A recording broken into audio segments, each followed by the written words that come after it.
আপনারা যদি ক্ষমতা আসেন, পাশের লোকেরা তো ঢুকে পড়বে। কি বলছে? পাশের লোকেরা ঢুকে পড়বে। তা বলেছে আমি দোয়া করতেছি এরা যেন ঢুকে। এ তো বেকুব বলে যে কি বলেন আপনি। তা বলে যে ঢুকলেই তো আমাদের বাংলা, আমরা যে বদনাম আমাদের 71 সালে করে মিথ্যা ভাবে, আমরা একটা প্রকৃত স্বাধীনতা যোদ্ধা হিসাবে নিজেদের পরিচয় করার জন্য একটা সুযোগ পাব। কেন? যে আওয়ামী লীগ তো কোনো পাশের লোক ঢুকলে ওদের বিরুদ্ধে যুদ্ধ করত না। করবে না? করবে না? আওয়ামী লীগ ভারতের বিরুদ্ধে যুদ্ধ করবে? ফাইলে সহযোগিতা করবে। আর একটি যে বড় দল আছে তারা সহযোগিতা করবে না, কিন্তু যুদ্ধ করার মতো নিজেদেরকে অত সংগঠিত করতে পারবে না। তাহলে যুদ্ধ করলে সংগঠিত শক্তিকে, তাহলে আমরা হবো খাঁটি মুক্তিযোদ্ধা। কথা বুঝছেন না? বুঝছেন না? বুঝছেন? তাহলে ক্লিয়ার? জি জি, ইংরেজিতে। তো তাহলে একটা খাঁটি মুক্তিযোদ্ধা হওয়ার একটা সুযোগ তৈরি হইব ইনশাল্লাহ। 2,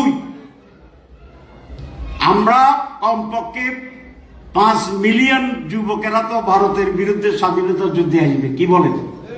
এটারে 2 ভাগ করে দেব।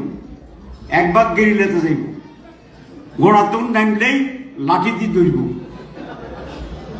লাঠি কি জায়েজ না না জায়েজ? আমি সবসময় জায়েজ কথা বলি। ঘোড়া থেকে নামতে পারবে না ইনশাআল্লাহ। আর বাকি অর্ধেকের কি করব?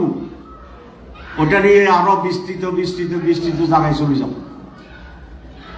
পুরা রিজনে স্বাধীনতার যুদ্ধ শুরু হবে। রাসূল ইসলামের যে হাদিসের যে গাজওয়ায়ে হিন্দ, সেটা বাস্তবায়নের মহাপরিকল্পনা হবে।